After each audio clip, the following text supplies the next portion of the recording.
Welcome, everyone. Thank you for joining us today. My name is Burak Erdoğan. It's a great pleasure to introduce our distinguished speaker today, Professor Edriss Titi, who is a nonlinear mathematics science chair professor at Cambridge University.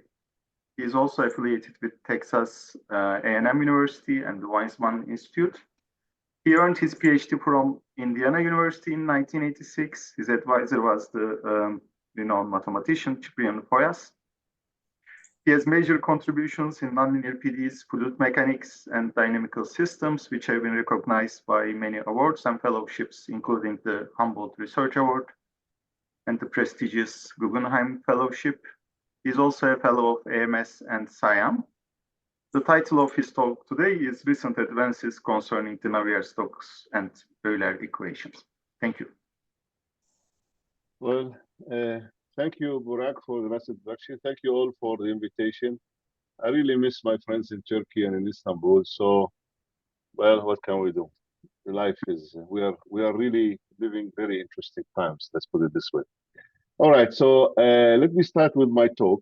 So I don't know if you can see. Oh, I'm not able to flip here. So maybe I should. Oh, yeah, okay. Oh, it does flip. Okay, very good. Okay. So I'm going to take some background about Euler equation of incompressible fluid. I will not be able to cover everything. So at certain times, I will basically skip some transparencies without really changing much of the context. But it's like more details, I will stop them sometimes. So I'm going to talk about a classical result about Euler equation and some recent advances about the last 10, 15 years about non-uniqueness of each solution, or also called wild solutions. Then I'm going to talk about the shear flow, which is a peculiar flow, which is give all kind of examples and motivations for some of the recent results, which has been, at least to the best of my understanding, it was introduced in by Perna and Maida for certain purpose, but then we use it to show other things. And then because of this shear flow, basically this was motivated some study about studying Euler equation if they are well posed in the space Cm when m is an integer. And this is basically, it shows ill-posedness. This is a result of Bourgain and Dongli, as well as independently by Titi and Masmoudi. Then I'm going to talk about vanishing viscosity limit as a ruling principle about which of the solutions of Euler is physical and which is not physical, because these wild solutions that we'll introduce here would be, many of them are kind of like unphysical. The question, is there some criteria for selecting which of these solutions of Euler is physical, or at least ruling out which are not physicals? And the suggestion by Bardosa and myself is to look for the Navier-Stokes solution, and any solution of Euler which is not viscosity limit should be ruled out. There is some progress on this issue concerning passive scalar equation by my student at Cambridge, Weizmann's, about where he basically showed that you can get all kind of peculiar behavior as viscosity go to zero for the passive scalar. So anyways, this is the table of content. I will skip the vortex sheet part because it's too technical and I don't have time for it. And I am going to talk about the 2D versus, this is basically, it is again part of the shear of the vortex sheets.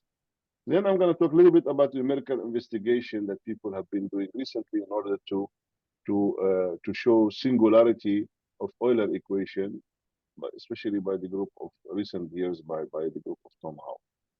Okay, so this is basically what we call. All right, so let's consider the Euler equation of inviscid incompressible fluid in the domain omega. Usually, I would take the domain to be all the whole space, or the torus periodic boundary condition. There is no physical boundaries, even though I will show that it is important to consider the case with physical boundaries, because they will have certain the presence of physical boundary is causing all kind of like issues which I'm going to be addressing in this lecture. But meanwhile, let me focus on the case without physical boundaries, namely periodic boundary condition or the whole space. So this is the equation of momentum. The unknown is the three components of the velocity and the pressure. This is the incompressibility. This is a vectorial equation. So I have three equations with four unknowns, which is the component of the velocity and the pressure. And this is one scalar equation. So I have four equations for unknown, subject to initial value for every x in this space. So the velocity field u and the pressure are the unknowns, as basically as I have just mentioned. So if I look for the vorticity formulation. If I do not by omega to be the curl of u, then the vorticity will satisfy the following equation, which is transported plus this term here, which is called the vorticity stretching term. Why vorticity stretching term? Because omega is like derivative of u, and here I have derivative of u, so this is like omega square. So you have d omega equals omega square, or behave like omega square, which is a Riccati type of equation which potentially could lead to a singularity. In fact, in 3 dimensions, this term, which causes us all the troubles in Navier-Stokes and in Euler equation, because it is basically like quadratic in omega. However, we don't know if this is really causing blow up or not, and that's basically the purpose of this lecture. But I just wanted to show you that this is the term which is causing us trouble. Now, what's the advantage of moving to the vorticity? The advantage of moving to the vorticity is when I take the curl of the equation, I kill the pressure, which is a non-local term. However, there is, as you know, there is conservation law of difficulties. So the original equation was non-local because of the pressure, and now I have an equation for omega which looks seemingly to look local. It's involving only derivatives. There is nothing which is involving like kind of like non-local quantities. However, I'm a little bit cheating, because if omega is the derivative of u, in order to recover u from omega, because I want to write the equation only in terms of omega, I need to use the Biot-Savart. So the velocity is recovered from the vorticity by the Biot-Savart equation, which basically means that u, the velocity, is equal to this singular integral of omega. And therefore, to know the velocity at the point x, I need to know omega everywhere. So therefore, the equation is in principle non-local as well, because if I want to replace u by this quantity here, then I get a non-local term here and here because of this. So the equation is still non-local, but this is the vorticity formulation which is commonly used. So in 2 dimensions, the Euler equation, basically the vorticity stretching term, this term is identically zero, and therefore it is a transport equation, and it is a classical result of Yudovich. It shows that if the vorticity initially in L infinity, then you have basically a global existence and uniqueness of solutions. Now, what happens if you are in 3 dimensions? In the 3 dimensions, the initial data is in the space C1 alpha, then the Euler equations are well posed for short time in C1 alpha. Moreover, the solution conserves energy. This is for a classical, this is a very classical result, which is basically due to Liechtenstein from 1925, almost 100 years ago. Okay, so if the initial data is in C1 alpha, the velocity is in C1 alpha, and the one derivative is Hölder continuous, then you have short time existence and uniqueness of solutions. Short time, and this is kind of like classical solution, because I can really take derivative because the solution is C1 alpha. So this is very classical, and this is for 3D result. Now, I will touch upon this result later, the C1 alpha, because it's in some sense related to some recent progress which has been introduced by Tariq al-Gindi about the blow up for Euler in this particular space. So therefore, let's remember this result of Liechtenstein, which does you have short-term existence and uniqueness. And now, of course, if you would like to use modern terminology, modern in the sense of like comparison to classical, these are classical spaces.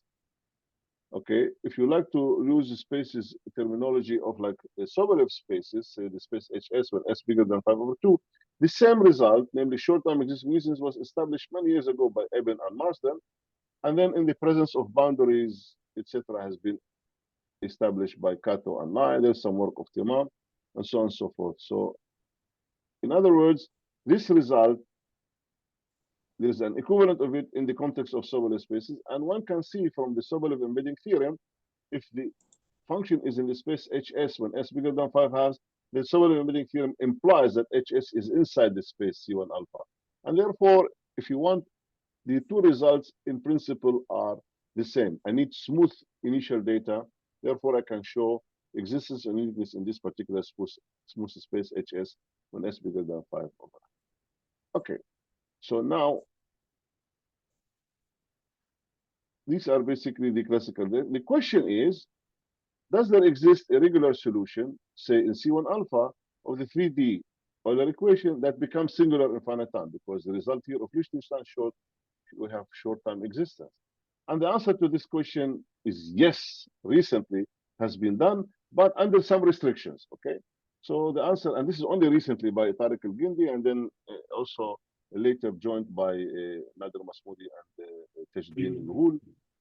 So the answer to this question is yes, but under some restrictions, and I will talk about that later. So, okay, so therefore, it seems that we have some singularity for Euler equation, and the classical result of Liechtenstein is sharp in a sense I don't have global existence, but then under some restrictions, and when I get to there, I will let you. Okay, as I said, this is the answer, is al-Gindi 220. And the answer is yes, provided alpha is very small. So this result is for every alpha, but then Tariq al-Gindi proved that if alpha is small enough, then one can show singularity in finite time. Okay, for three-dimensional axis-symmetric Euler equation. So there is finite time singularity. Now, this result is correct. It is nice. It's beautiful. It basically shows that the result of Liechtenstein is sharp. However, the example used here by Gindi, which is axis-symmetric without swirl, in some sense, the fact that he restricts alpha to be very small, in some sense, pushes this example outside the physical application. And I don't have much time because this is a colloquium to talk about the details, but the example in some sense mathematically is 100% okay.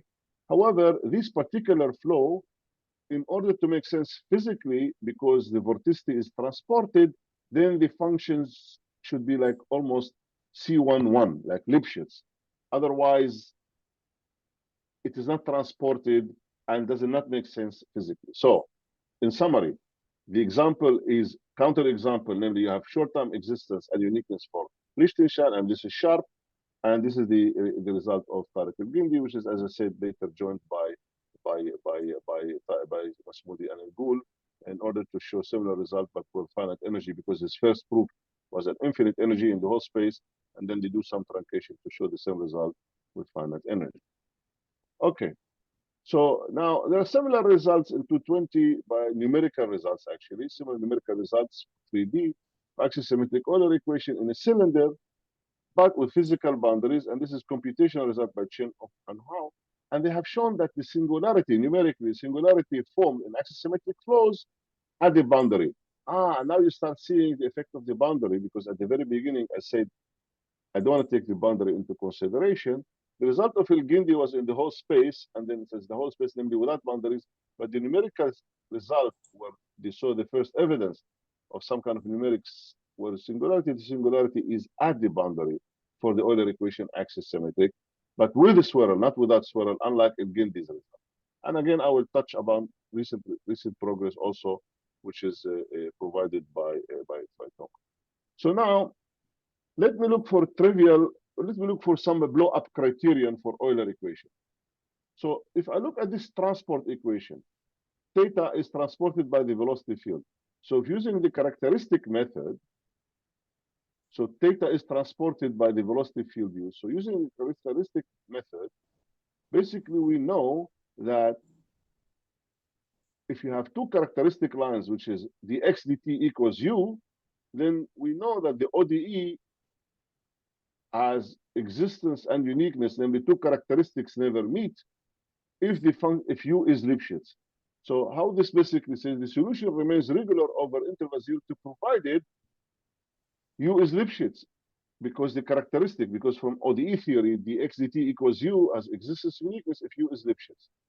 Lipschitz means the gradient exists almost everywhere, and the gradient basically finite. And as a result, as long as the Lipschitz property of the velocity field is integrable in time, then there is no singularity in this passive scalar equation. So if you give me any quantity transported by u, if u is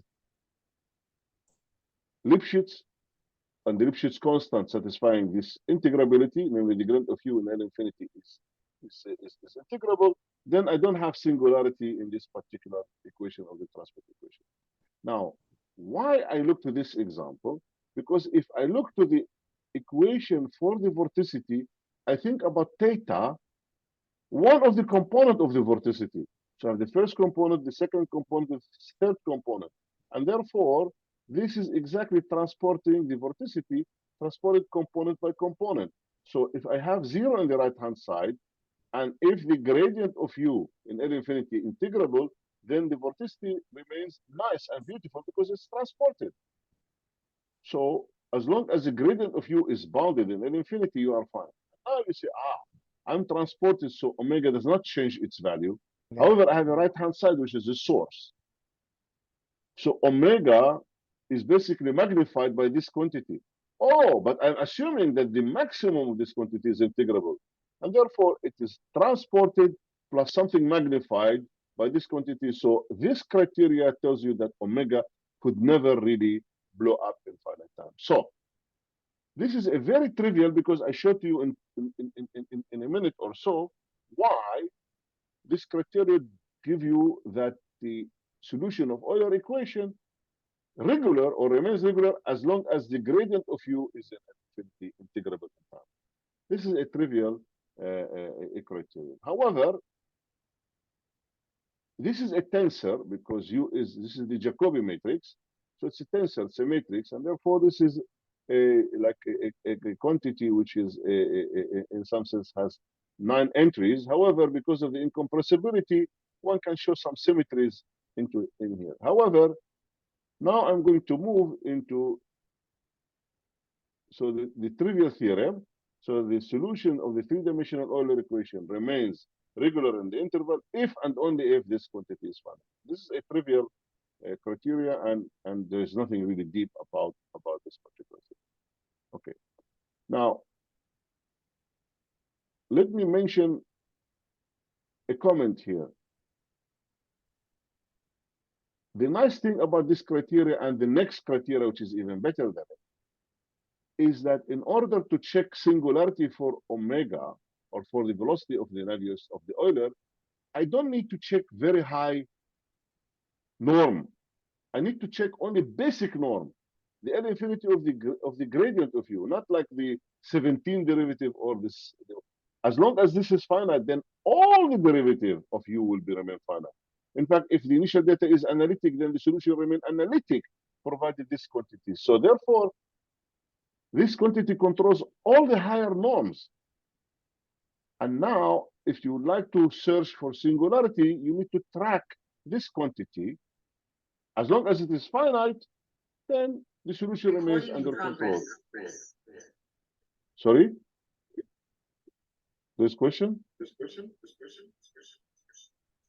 Are there questions? Okay, I think maybe it's just an echo. Okay, maybe people have to mute, otherwise there's an echo. So therefore, one has to track this quantity to check if there is singularity, which is very basic norm. I don't need to take 17 derivative of u. So this is, again, the trivial criteria. So I go to another criteria, which is more sophisticated, which is called the Bill-Kato-Maida blow-up criteria. So using Calderon-Zygmunt and the Biot-Savart, remember the Biot-Savart, u is reproduced from omega by integrating against this kernel. This wedge is the kernel, is the cross product. And now, using singular integrals, one can show that, in fact, a more sophisticated criteria was established, which basically tell you the following. Aha, instead of looking to so the solution of the 3-dimensional Euler remains under control if and only if the integral of omega in L infinity finite. Oh, what's the difference between omega and the gradient of u? The gradient of u is a full tensor. It is the Jacobi matrix, and omega is the curl of u, which is, in fact, it is the antisymmetric part of this tensor. So therefore, this is only 3 components, and omega is a physical quantity, and that's the beauty of this result, namely that it's enough to track this quantity instead of a gradient of omega. But so proving this, you need to use some singular integrals, sophisticated, some harmonic analysis to show it, and this is a very well celebrated, the so-called Bill-Kato-Maida result. Again, this is a basic quantity. As long as this is quantity, all the derivatives of velocity remains under control. Okay. So there's some other criteria, one of them by Constantine Pfeffer-Maida, which is instead of looking to the maximum of omega, you look to the Lipschitz property of the direction of omega. But this is technical, and I won't talk about it in the colloquium. Now, if I look to consider Euler equation in bounded domain, then in bounded domain, the flow does not leave the domain, and as a result, the normal component is equal to 0 at the boundary. And therefore, there's another criteria when you have bounded domain, and this criteria is due to John Gibbon and myself. Basically, the criteria says the following. Let me look at this kind of like a quantity, which is a passive scalar. So U is a solution of Euler, and I looked at the transport of this equation. And let me call Q to be omega gradient theta. So I take the solution of this, and take the omega, and then multiply, get Q. And now I look to this vector field B, which is gradient of U cross gradient of theta. Okay? When you look at this quantity, which is basically are formed from the velocity and so the result with Gibbon states the following, that if B initially in L infinity and satisfy that it is never 0, okay, then, and suppose that U is the smooth solution of Euler, then the Euler equation is suppose smooth solution in the trivial, in the interval 0 to infinity, then B should be always positive. So interesting. If I start with this quantity, this is a little bit fancy. So I look at this quantity. Suppose this quantity is not 0 initially, and suppose I have a smooth solution of Euler, then this quantity, when it evolves in time, it should always remain non-zero. In other words, if I track this quantity and it becomes 0 at one point, at some place, this means Euler is singular in the interval 0. So this is a different, but this is for this result is for Euler with boundaries. In fact, if I'm in the torus or periodic boundary condition, this theorem is not correct. So this is really interesting a criteria for now. All right. Now I'm going to talk about recent advancement in the situation. As I mentioned earlier, there was this result of Liechtenstein, which says that you have a classical solution, C1 alpha. So if you are smooth and you are in the space C1 alpha, you have short-time existence and uniqueness.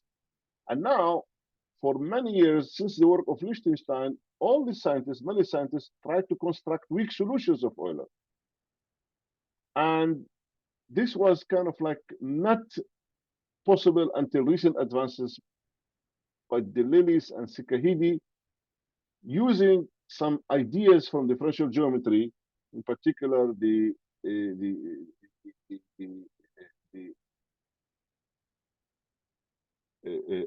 embedding the Nash-Kuiper embedding theorem. They use some ideas from there in order to show existence of weak solution. So we should understand that for almost 80 or 90 years, we did not know of existence of a single weak solution. Nobody was able to construct a mechanism to show weak solutions of Euler. And then, using this machinery, De Lillis and Sikahidi proved that there exists an initial set of initial data, L2, not explicitly constructed, for which the Cauchy problem has, for the same initial data, an infinitely family of weak solutions. Wow, as I say, when it rains, it pours. And so for almost 90 years, we couldn't construct a single one. And then with this machinery, they were able, using the convex integration or the H principle, which is coming also from topology, they were able to construct infinitely many weak solutions. Okay, I'm not going to talk about the construction and convex integration. This is a machinery by itself. But nonetheless, this is some of the recent development using convex integration machinery, which was borrowed or was inspired by ideas from differential geometry, into fluid mechanics and PDEs in order to show this this kind of like result, which is infinite existence of infinitely many weak solutions of Euler. Now, as I said, there were earlier results, but not so constructive or not so easy to understand as the construction a la Deliris and Sikahidi by Schlinerman and Vladimir Schaeffer, in which they constructed similar results. But this result is basically easier to follow, or basically much easier to comprehend than the other one.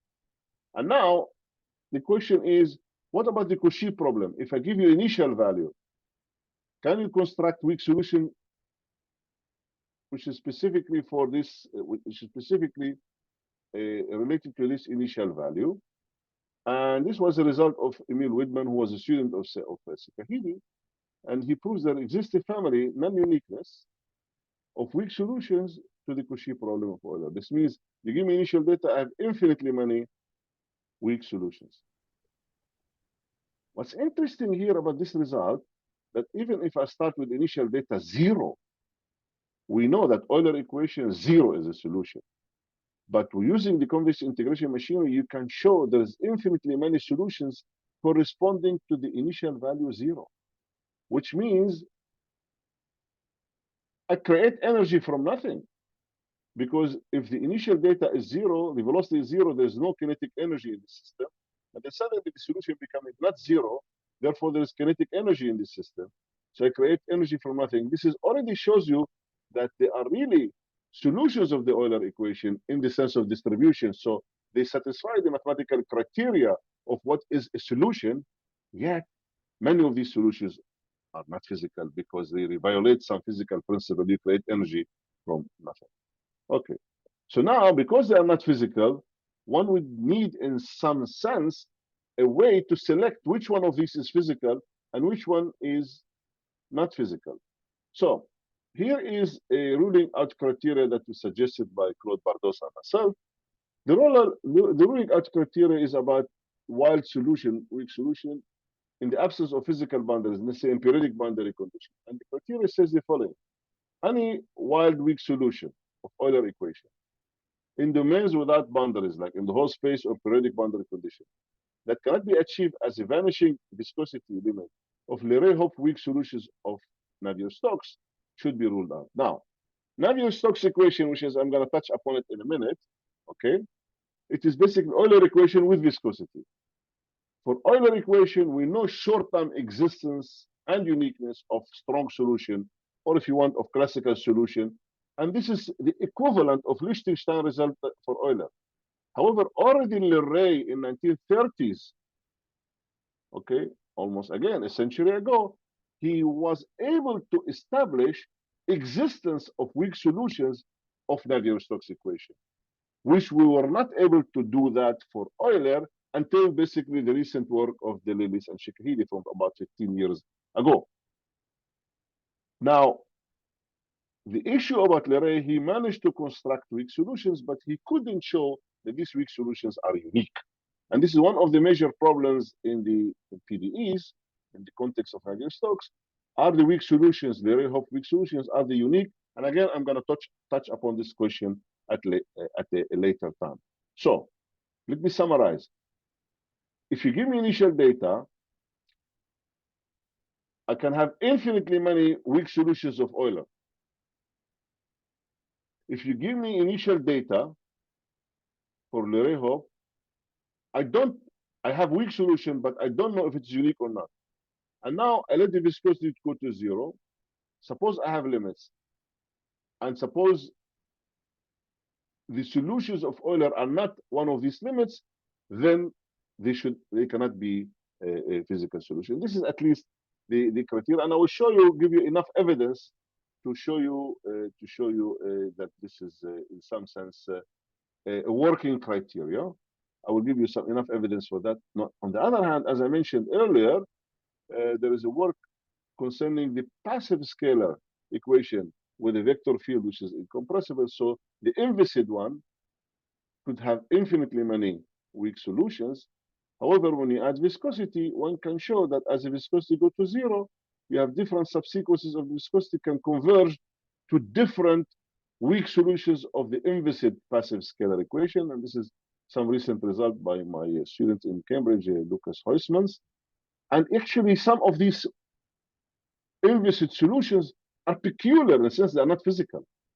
So in other words, this criteria in the context of passive scalar is not really working, because you can construct with viscosity solutions, and as the solutions go to zero, you achieve inviscid solutions, but these inviscid solutions are not physical. So therefore, I cannot say that limit of the viscosity are physical solution always.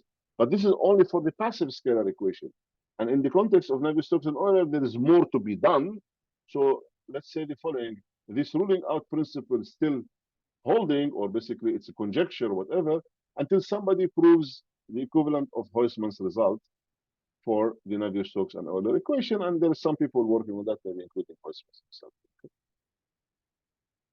So as I said, I want to give you enough evidence of this criteria, namely of this ruling out principle. The first thing is, I told you, if I start with initial data 0, then Euler equation can have infinitely many weak solutions. And we know other than 0, any solution, non-trivial, is not physical. Now, if I add viscosity and I start with initial data 0 for Navier-Stokes, there is a unique solution, unique weak solution, Leray-Hopf weak solution of Navier-Stokes, and that's the 0 solution. As a result, as the viscosity go to 0, the limit of 0 is 0.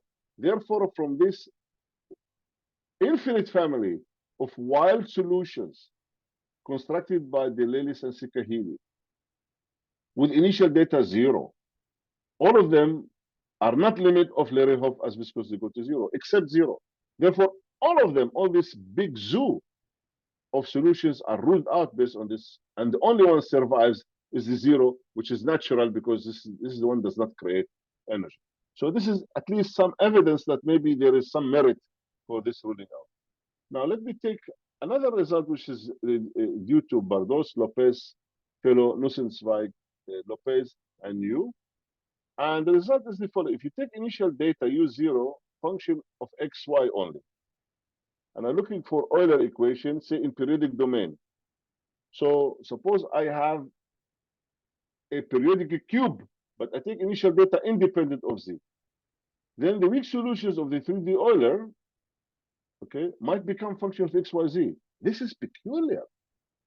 You start function independent of z, and you solve the 3D Euler. There is no source to make it bifurcate and split and start depending on z. However, this machinery of convex integration is so wild, so crazy, that one should be able to construct solutions that suddenly becoming on z.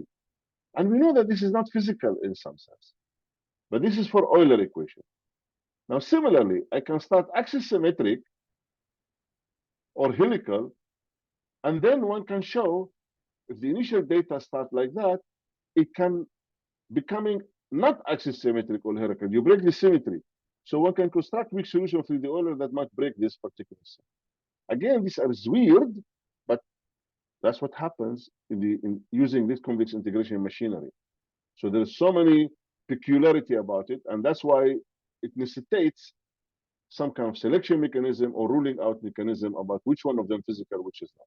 Now, I want to give more evidence for the ruling out a la Bardosa myself. So on the other hand, if I take initial data U0, function of xy, and I look for solutions of Navier-Stokes, not of Euler, then there is a unique corresponding Leray-Hopf weak solution to this initial data. Namely, the only solution is function of xy.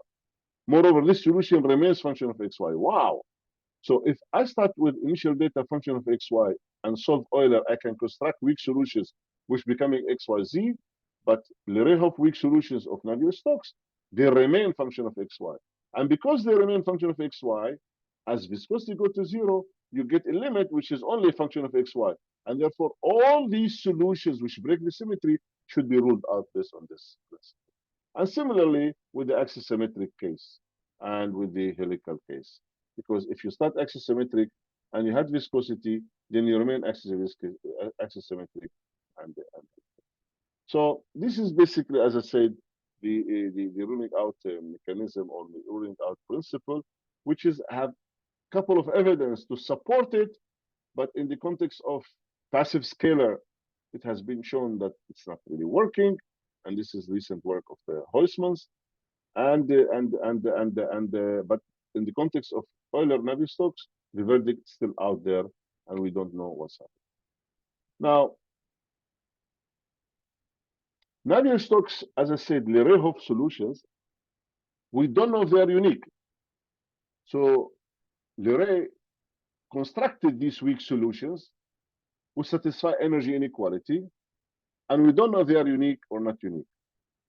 However, in 2017, Bookmaster and Weichel used the convex integration machinery. They were able to construct non-unique weak solutions of the 3D Navier-Stokes equation using the convex integration machinery. Wow!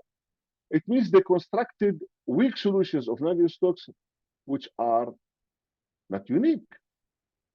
However, in the construction, they have to fight again the viscosity. Usually in PDEs, viscosity is supposed to help us.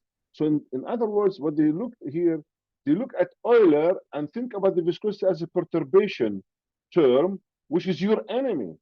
And they have to basically, by force, try to construct these solutions, overcoming the role that the viscosity plays. Now, what's the issue with their construction? The issue is that these weak solutions that they constructed, they are too weak that they don't have even meaning for dissipation of energy. In particular, they are not Lerehov. So therefore, the verdict is still out there. Are the Lerehov weak solutions unique or not unique? We don't know. Now, what they constructed, weak solutions, but not Lerehov weak solutions, which are basically not unique. Now, so these are not Lerehov solution. So far, at least we don't know what happens with the Lerehov weak solution. Are they unique or not? Okay. Now, there is if you consider now the 3D Navier-Stokes with hyperviscosity minus Laplace to the power theta and say periodic boundary condition. Now, theta is a fraction. Okay, it's a number. When theta equals to 1, this is exactly Navier-Stokes. So let us look at this equation with hyperviscosity. Now, if you put more viscosity, you basically regularize the flow much nicer. Then there is a chance that you have existence and uniqueness of weak solutions and so on and so forth. And indeed, this is super classical result, which is due to Lyons the father, from 1959. He basically showed global existence and uniqueness and energy equality solutions of this equation, but provided theta is large enough, greater or equal than 5/4.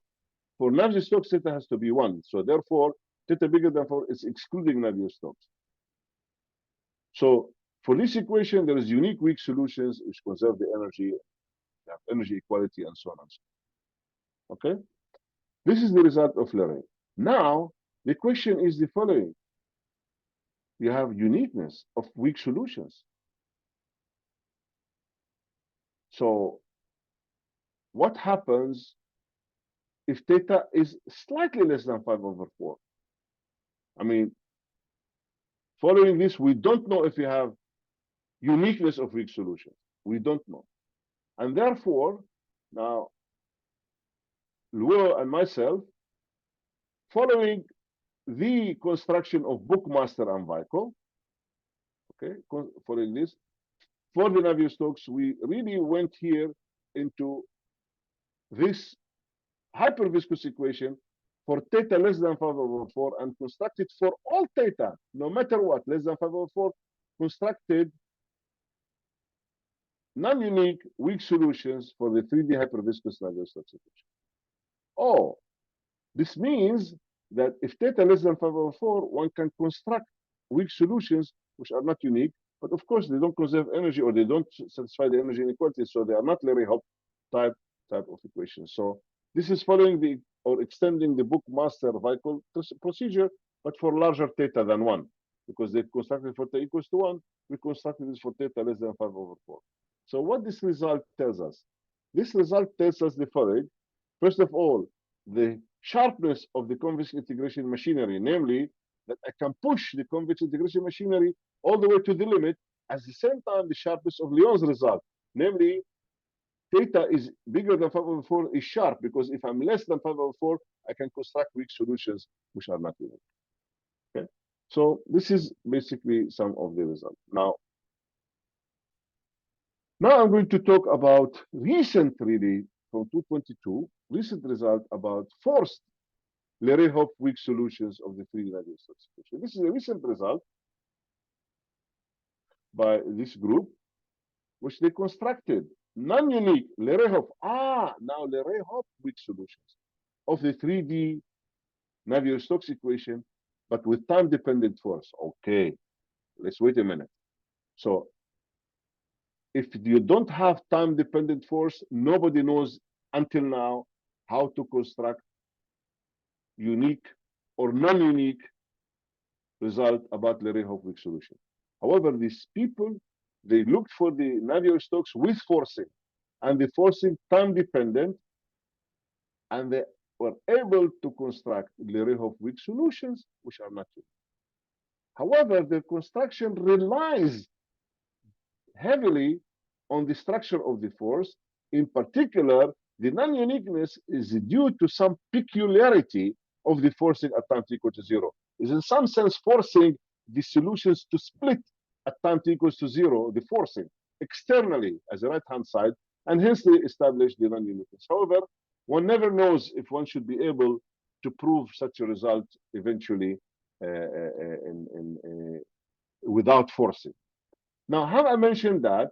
Inspired by this kind of result, people start saying, okay, if I have like some kind of like forced Navier-Stokes, can I show that the strong solutions blow up?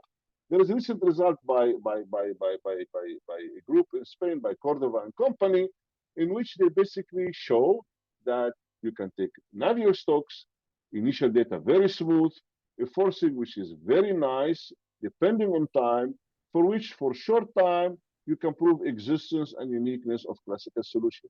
However, because the forcing depending on time, and if the forcing at time capital T has some peculiarity, they show singularity or blow up of Navier-Stokes with the forcing.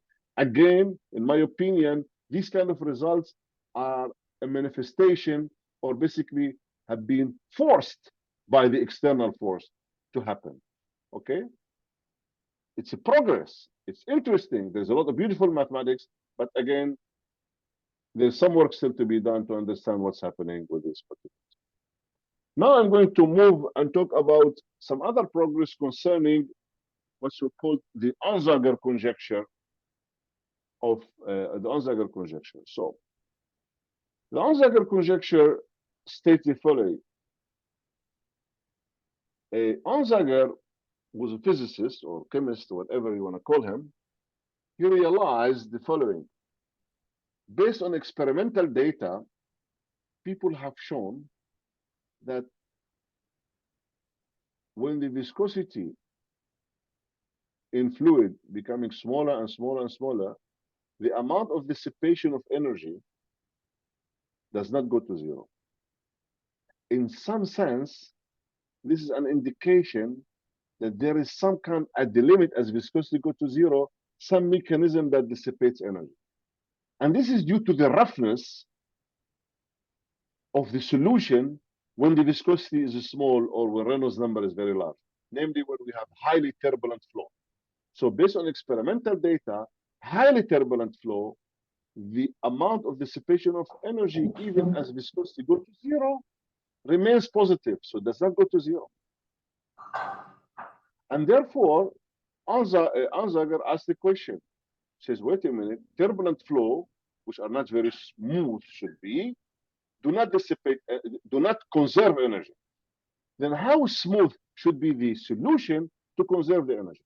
And he basically conjectured that if the solution of Euler is in the space C0 alpha, when alpha bigger than 1/3, it should conserve the energy. And this was his conjecture.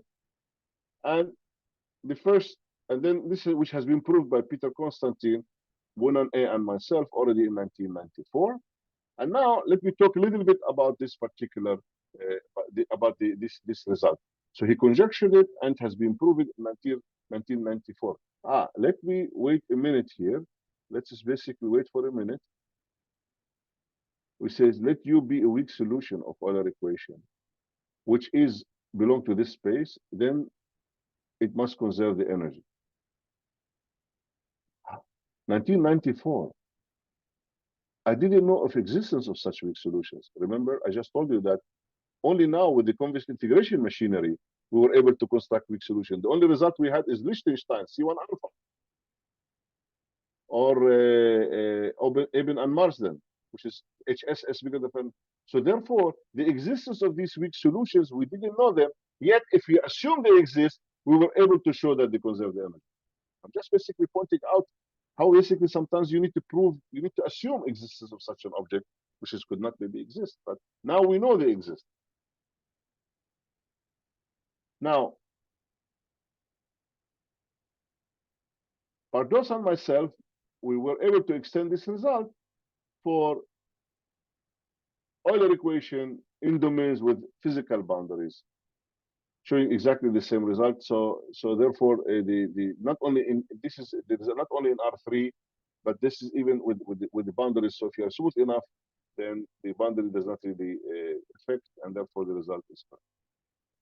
Actually, all this conjecture was introduced to the community by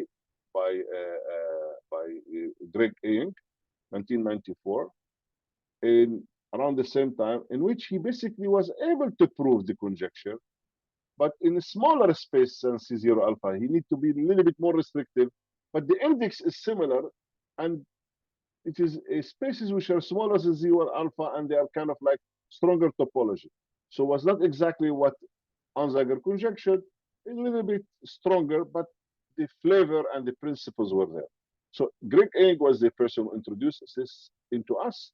And as I said, Konstantin and myself, we proved it for the space C0 alpha. Actually, we proved it even into a larger space than 0 alpha. So with this we established the result by the assumption in the context of best of spaces instead of Hölder spaces. And we look at spaces larger than C0 alpha for alpha. So we use some kind of like best of spaces technique in order to show it. And one can really even improve this result, and then Cheskidov, Konstantin Friedlander improved this particular result. Now, using completely different approach, Deschamps and Robert in 2000 established under the same conditions as in the Konstantin A and myself, a local conservation of energy under the same kind of like assumptions, just to tell you that this is business. But this is what I call the positive side, namely, if you are smooth, you conserve energy. And now the question, which is more difficult, if you are not smooth, can you construct weak solutions which do not conserve energy? Well, I need to construct weak solution, but until in 1994, I couldn't construct any weak solution independent of this Onsager conjecture issue. So what's going on here? And therefore, we had to wait until now the convex integration machinery arrived and introduced weak solutions to us in general. And now the question, can we use this convex integration machinery to construct weak solutions which are not in C0 alpha, alpha bigger than 1/3, which do not conserve the energy? And this is basically which solves the other side of the conjecture. And indeed, basically, I mean, indeed, this is basically the convex integration machinery did that. Now, I don't have much time, so I'm going to skip on something because I would like to mention. So what happens is that after we establish this result for Euler equation, then nothing so special about Euler. It is one of the many systems of conservation laws. And therefore, we were able together, you know, I mean, like these people tried to extend this result to kind of other, in the context of incompressible fluid, to show the analog of the extensions of other physical systems for different systems into here. And now, as I said, so while weak solution for 3D Euler, people showed that they do not conserve energy if alpha less than 1/3, namely by constructed weak solutions by the convex integration machinery to show that. And this was a gradual work. They didn't show it in one shot. They basically were marching with alpha. Alpha was first like around 1/10, and then they took larger alpha and larger alpha. And there was gradual work by two different independent groups, by this group, which is established eventually, and by Philip Esset independently. They established this result, namely the negative part, namely the more difficult part. So now, as I said, there are nothing so special about Euler. One can consider general conservation laws. And for general conservation laws, one can show that if the weak solutions exist and they are C0 alpha or C1 alpha, when alpha is bigger than 1/3, then one can conserve entropies and so on and so forth. And this is a result of Bardot's, Cuesta, and Widman and myself. So I have 2 minutes because I was asked to stop maybe 5 minutes before the time. So let me see, continue here. So we have results of this type in which talking about general conservation laws. So people can say, oh, wait a minute. There is some kind of universality of the Onsager conjecture. Well, that's what we thought, because for general conservation laws, this is basically what the result says. However, there are other models, in particular, for example, the inviscid primitive equations of atmospheric and oceanic dynamics, which is sometimes also called the hydrostatic Euler. For such a system, this is a work of my former postdoc, Mark Hölder, and my current PhD student, Butrus, in which we show that, in fact, you need to be more rigorous than C0 alpha. So for alpha bigger than 1/3, you have to be more than that in order to conserve energy in that system. And again, for that system, the techniques of convex integration do not work in a straightforward matter. So one has to invent new techniques based on that, inspired by that, to show weak solutions. And then the problem with the primitive equation, or what's so-called hydrostatic Euler, that there is more than one notion of weak solution, and therefore there is more than one analog of the Onsager conjecture. Now, let me tell you that I am almost halfway through my lecture, as you can see from this bar here, okay? But I will stop here to entertain some questions, okay? And I hope that I give you some flavor about what's happening in the field of Navier-Stokes and Euler equation. For example, I would just mention this result by Bardot and myself. Basically, we have shown that the space C0 alpha is ill-posed for Euler. Namely, you can start with initial data there, immediately you are not there. Or this shows that the result of Liechtenstein C1 alpha is important. C0 alpha, you are ill-posed for sure. This is the example that Bardot and myself gave. C1 alpha, you're okay. And then this is basically tells you then what happens at the critical space. You are between C0 and C1 alpha, between C0 alpha and C1 alpha, which is C1. And this is inspired the work by the group of by Bourgain and Ley, Dengli, and El-Gindi and Masmoudi, showing that if you are in the space Cm, the Euler equation are ill-posed in Cm when m is an integer, in particular C1. So C1 alpha, namely you are a little bit better than C1, you are well posed for short time, a la Liechtenstein. C0 alpha, when alpha is positive, you are ill-posed by the example of Bardot and myself. C1, you are ill-posed still by the result of these people, but then it is actually true for all m when m an integer. Now, a word about the proof. Why? This is because in the Euler and Navier-Stokes, because of the Biot-Savart, etc., involving singular integrals, which is similar to the Riesz transform and so on and so forth, it is known that singular integrals or the Riesz transform is unbounded operator in L infinity or in C0 or in C1 and so on and so forth. We know that the Riesz transform is a bounded operator from LP to LP, but not from L infinity to L infinity, whatever. And they capitalize on that when they construct the L positiveness result. Okay, I stop here. This is what I wanted to tell you about this result. Thank you very much. Thank you. Thank you, Edriss. Are there any questions?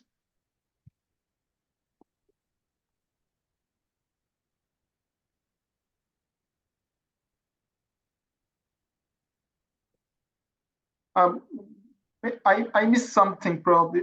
We were talking about the wild solutions and how you use Lerner-Hoppe solutions to rule out some of them, and some unique Lerner-Hoppe solutions, but then we talked about non-uniqueness of them. So could you maybe? That's exactly the point.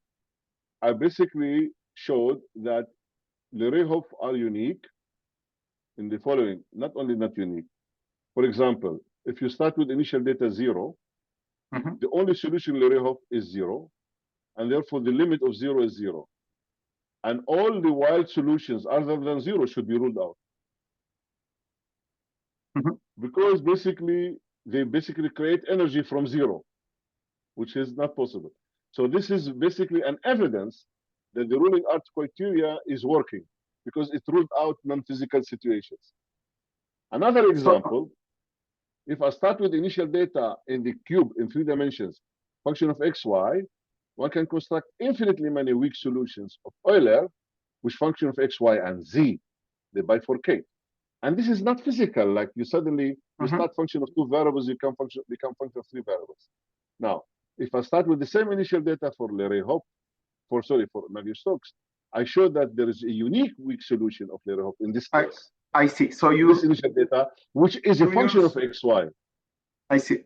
So you use uniqueness of Lerner-Hoppe solutions in certain cases to. And they're unique because solutions. I see. For this particular initial data.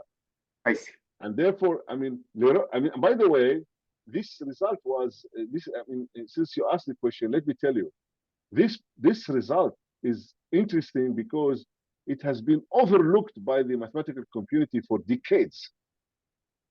And let me tell you why. Because when people talk about 2D Navier-Stokes equation, they start with initial data function of xy. And they assume that the solution remains function of xy.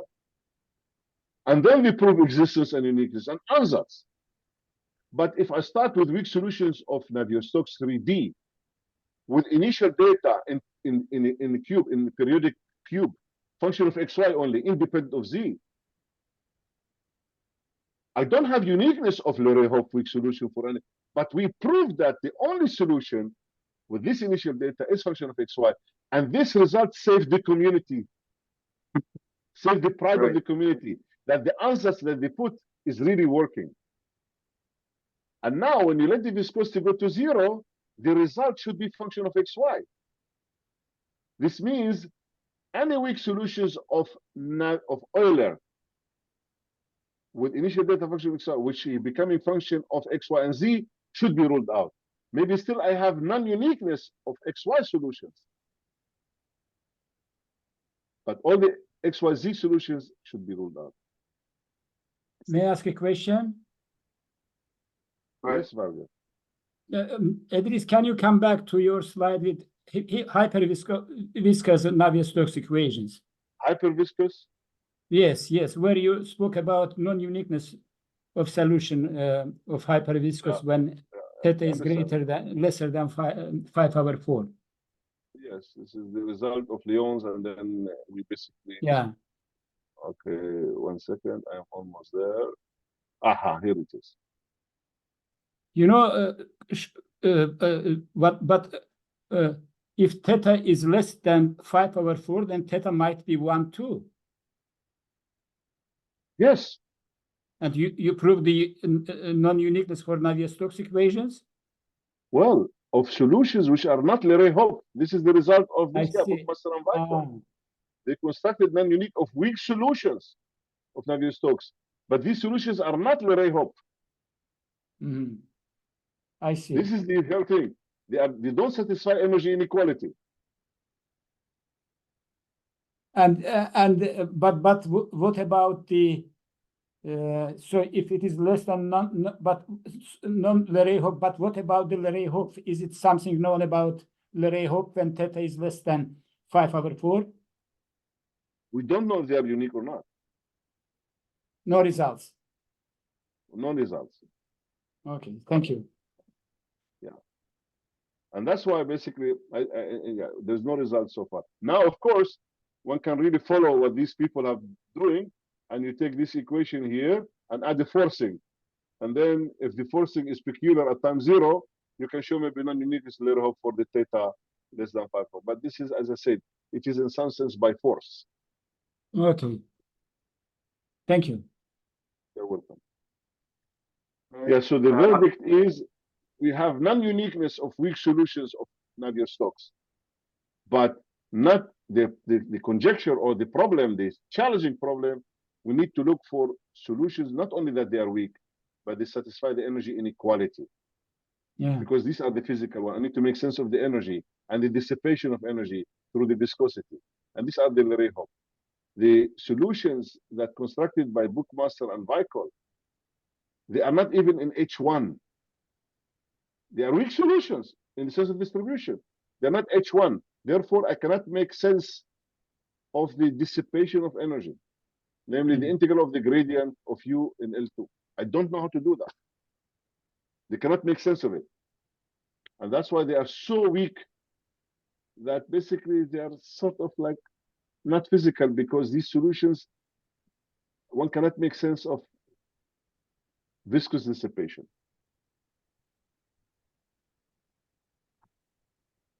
Other Are there any questions? other questions? Can I ask a question? Let me. Hakima? Hi. Yes. Hello. I can tell from the voice. How are you doing, Hakim? Very good. Thank you. Very, very nice talk. I mean, full of lot of information. Okay. Let me ask a naive question about this Leray-Hopf solutions. So, is there somebody that tried to write down some kind of inequality a la Leray-Hopf, but with different norms, in the sense that a weaker statement? Well, I mean, did you understand my question? Sort of, the point is the following. Leray-Hopf is basically, first of all, they have to be weak solutions. Yes. Okay. And then they want solutions which satisfy energy inequality, because energy is an important quantity. So if the solutions are classical and strong, then you have energy equality, namely the amount of energy at later time plus the amount of energy dissipated equal to the initial energy, because you have a balance of budget. I give you $100, you spend 20, you remain with 80, and therefore the sum is 100. Now, if there is some kind of sticky fingers, you lose some money on the change in the road, then there is something happen. Therefore, you get less when you add the dissipation plus the final energy is less than the initial one. And many people think in physics about weak solutions, which are rough solutions. They're only H1 in space, not better than that for weak solutions. They are rough enough that in some sense, there is some mechanism or some singularity which is responsible for sucking and dissipating this energy other than the viscosity. And that's why this is the natural quantity. Now you should understand that Navier-Stokes is given as Navier-Stokes. And then weak solution, you can say weak solution in sense of distribution. And the energy inequality is a property. It's property of strong solution that you have energy equality. It's not really a requirement of the Navier-Stokes. And then what happens is that all the constructions of weak solutions of Navier-Stokes that I know and you know, okay, through Galerkin method or through the Leray method, or whatever, they happen to construct weak solution, and by accident, by miracle, they also give you solutions that satisfy energy inequality. In fact, for a long time, people ask question, can you construct weak solutions by any machinery which does not satisfy energy inequality? Nobody knew how to do it, but nobody was even curious about how to do it because it was not important. But it all came by accident. The energy inequality came by accident from the machinery of construction. Now, this Bookmaster and Weichel, they constructed weak solutions, not by the regular machinery, Galerkin or Leray or whatever, by the convex integration, which do not satisfy the energy inequality. But also they happen to be non-unique. And now the question, can one construct by different machinery, not convex integration, weak solutions which are in H1, weak solution in H1, but do not satisfy the energy inequality? I don't know. But this is related to the anomalous dissipation, probably, or something. Exactly. Probably. That's exactly. Yeah. Because that's Sure. exactly. They are all connected. Yeah. Yes. They're all connected. That's why, I mean, this lecture was, that's why I mentioned about the Onsager conjecture. With the Onsager conjecture is related to the anomalous dissipation. Because that's exactly what Onsager, that's what Onsager observed in experiments. As viscosity go to zero, you still have dissipation. And he says this is because the solution is so rough that it has some singularity that extract energy from the system, dissipate energy. And that's what these people using convex integration machinery were able to construct for Euler. Yeah. The thank you. Bookmaster, Weichel, Delilis, and Sikahidi, and independently by SF. You are very welcome. So, all right. Thank you, Edriss, for a great talk. Very enlightening. Thank you very much. Thank you for hosting me, and thank you for the invitation. And I hope it was not too much, but as I said, I was only halfway. So maybe next time I will talk about the second half. Hopefully it will be in person, because I miss my friends in Istanbul. What can I say? I would like to come and see my friends, and so maybe next time in person in Istanbul. Thank you very much all, and have a wonderful evening. It is morning for me now in Texas, so I have to go and earn my bread. All right. Thank you again. Okay, thank you. You very much. Goodbye. Thank you. Goodbye. Bye-bye. Bye-bye. Thank you. Bye. Thank you. Thank you, Edriss. Bye-bye. Thank you very much again for the invitation. Thank you.